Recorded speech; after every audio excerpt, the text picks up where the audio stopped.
fiidiyowgan ay u jeedaanin waa isla aniga labadan qofba waa aniga walaalayaal life baan habeen fuulay lifekii tan iga raacday baan ka sheekeynaya action ka bixinayay haddaan fuulay wuxuu yidhi walaale waa inaad qabiilkaaga sheegtid si laguu caawiyo si ummadaasu ku caawiyaan waa inaad qabiilkaaga sheegtid waxaan ku yidhi walaalow qabiil maxaan ku falayaa qabiil muxuu tarayaa wuxuu maya qabiilkaaga waa inaad sheegtid waxaan ku yidhi walaal qabiil anigu ma sheeganayo waxaan ahay wiil Soomaaliyeed Soomaalina waxaan ka sii Puntland maya biro ma lagu caawinayo aniguna waxaan idhi walaalow intaa wax ka baxsan anigu kuu sheegi maayo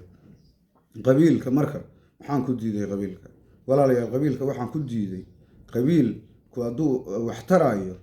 ama uu caaqabo leeyahay waa hor caafimaad geyn lahaa intaan TikTok ka qaylinayo waad aragteen qabiil marka caaqabo male wax uu tarana ma jiraan walaalayaal magaca Soomaalinimo yaan idinka xumayn magaca Soomaalinimo yaan idinku dirin war Soomaalinimo ayna deeqda labadan fiidiyo waa isla aniga live baan fuulay livekaas wixii igala kulmay baan ka sheekeynayay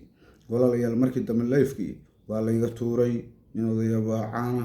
livekii waa la tuuray qabiilkayga dan sheegi waayay